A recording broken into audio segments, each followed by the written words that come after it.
Welcome to the only daily podcast focusing on compliance news of the day. Each morning, start your day with a cup of coffee and Tom Fox, the voice of compliance, to hear about 4 of the top compliance, corruption, or leadership stories you will need to start your day.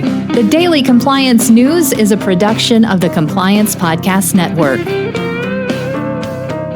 First, a word from this month's sponsor, Ethico. In the delicate arena of compliance, every conversation matters.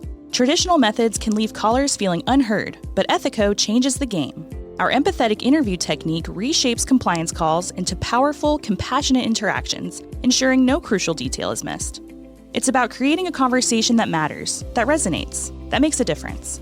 Be the change in your compliance approach. See the transformation for yourself at ethico.com/CPN. Book a demo, try our free ROI calculator, and explore the white paper by Tom Fox, The ROI of Compliance.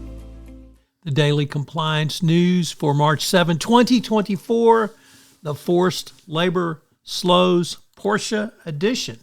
And we begin with that story from the Wall Street Journal, which reports that a Porsches distribution market has been disrupted because the company used a blacklisted component.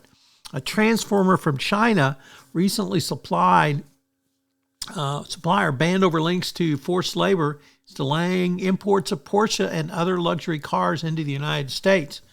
It's a commonly used magnet component made by blacklisted Chinese companies who use forced labor.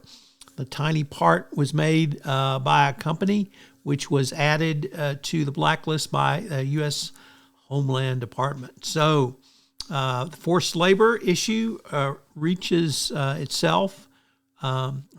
car market. Christy Grant Hart and I talked about this in a recent episode of Two Gurus Talk Compliance, so you can check it out there. Next up from the Financial Times, the SFO suffers another defeat as 2 former middlemen accused of bribing Saudi Arabian officials to secure lucrative defense contracts with the UK government were acquitted of corruption by a London jury in a long-running corruption trial. The 2 men had said that the UK government was complicit with this, so the jury apparently bought their argument. Next up, the SEC announced its climate reporting rules, and it significantly weakened them from what they originally proposed because they dropped the Scope 3 requirement. Interestingly, right-wing groups have already sued the SEC for even going as far as they went. So it just goes to show you can't please anyone anymore, ever. But there's still Scope 1 and Scope 2, so those reporting requirements will go into effect. And our final story comes to us from Bloomberg.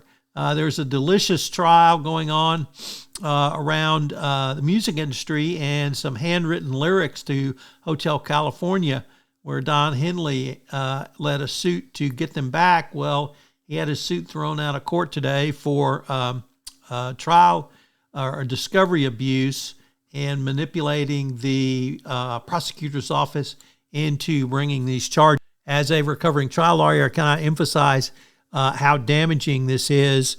And it wouldn't surprise me to see some sort of charges come out of this. But basically, Henley and his agent Irv Asimov apparently hid some 6,000 documents, texts, emails, and other information which should have gone to the defendant either in discovery or as part of a Brady motion. So case is thrown out. As I mentioned at the start of this podcast, this month's sponsor for the entire Compliance Podcast Network is Ethico. Have you ever wondered how to show the ROI of your compliance program? Have you struggled with the budgeting process, getting the funds you want for your compliance program? Well, I've partnered with Ethico to put together a white paper on the ROI of compliance, which shows you not only how to demonstrate ROI, but also how to speak finance when you're sitting across from the CFO with your budget proposals. Check out the website and get the white paper. The Daily Compliance News is a production of the Compliance Podcast Network and a proud member of C-Suite Radio. Thanks so much for listening. I hope you'll join me again tomorrow.